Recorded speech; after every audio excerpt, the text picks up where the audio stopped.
کیا آپ جانتے ہیں کہ اللہ تعالیٰ اپنی محبت کا سب سے بڑا ثبوت انسان کو انعام دے کر نہیں بلکہ اس سے اس کی سب سے پیاری چیز واپس لے کر دیتا ہے؟ آخر کیوں ایک مومن کی زندگی میں آزمائشیں ختم ہونے کا نام نہیں لیتی، اور وہ کون سا ایسا راز ہے جو صبر کی آخری حد پر پہنچنے کے بعد ہی کھلتا ہے، جس کے بارے میں حضرت علی کرم اللہ وجہ الکریم نے ایک ایسی بات ارشاد فرمائی جو آپ کی زندگی کا رخ بدل سکتی ہے؟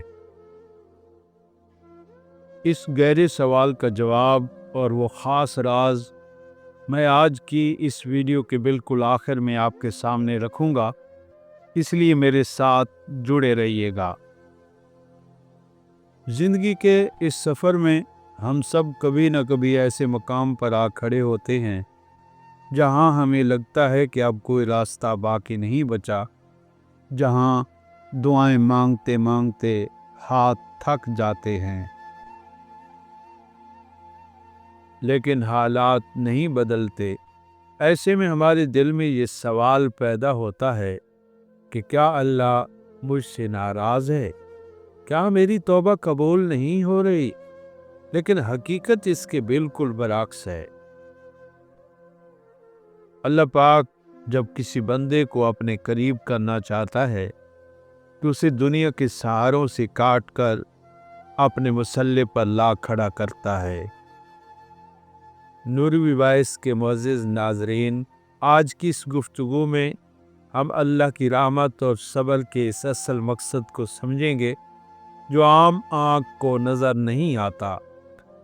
آگے بڑھنے سے پہلے آپ سے گزارش ہے کہ اگر آپ نے ابھی تک ہمارے چینل نوروی وائس کو سبسکرائب نہیں کیا تو اسے ضرور سبسکرائب کر لیں تاکہ ایسی ہی ایمان افروز ویڈیوز آپ تک پہنچتی رہیں، اور اس ویڈیو کو لائک بھی کر دیں تاکہ یہ پیغام دوسروں تک بھی پہنچ سکے۔ صبر کا مطلب صرف خاموش رہنا نہیں ہے، بلکہ صبر کا اصل مطلب یہ ہے کہ جب آپ کے دل میں طوفان اٹھ رہا ہو اور آپ کے پاس شکایت کے ہزار الفاظ ہوں، تب بھی آپ اپنی زبان پر اللہ کا شکر رکھیں اور اس کے فیصلے پر راضی رہیں۔ صوفی بزرگ فرماتے ہیں کہ صبر وہ سواری ہے جو اپنے سوار کو کبھی گرنے نہیں دیتی، نہ کسی کے قدموں میں اور نہ کسی کی نظروں میں۔ جیسے علامہ اقبال نے کیا خوب فرمایا تھا کہ ستاروں سے آگے جہاں اور بھی ہیں، ابھی عشق کے امتحان اور بھی ہیں۔ یہ امتحانات دراصل ہمیں توڑنے کے لیے نہیں بلکہ ہمیں کندن بنانے کے لیے آتے ہیں۔ جب اللہ کسی سے کوئی چیز لیتا ہے تو اس کا مطلب یہ نہیں کہ وہ اسے محروم کر رہا ہے، بلکہ وہ آپ کے ہاتھوں کو خالی کرتا ہے تاکہ ان میں اس سے بھی بہتر اور بڑی نعمت عطا کر سکے۔ رحمت الہی کا تقاضا یہی ہے کہ وہ بندے کو پہلے آزماتا ہے اور پھر اس کے ظرف کے مطابق اسے نوازتا ہے۔ حضرت جلال الدین رومی رحمۃ اللہ علیہ فرماتے ہیں کہ زخم وہ جگہ ہے جہاں سے روشنی آپ کے اندر داخل ہوتی ہے۔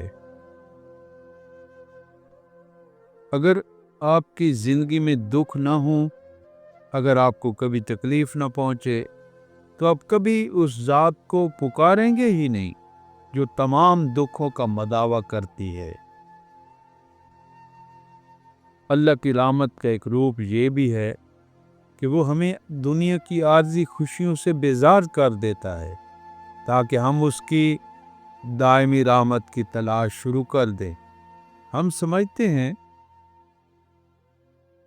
کہ ہمیں جو مل گیا وہ رحمت ہے اور جو چھن گیا وہ زحمت ہے، حالانکہ اللہ کے نزدیک کبھی کبھی دینا آزمائش ہوتی ہے اور نہ دینا اس کی خاص رحمت ہوتی ہے۔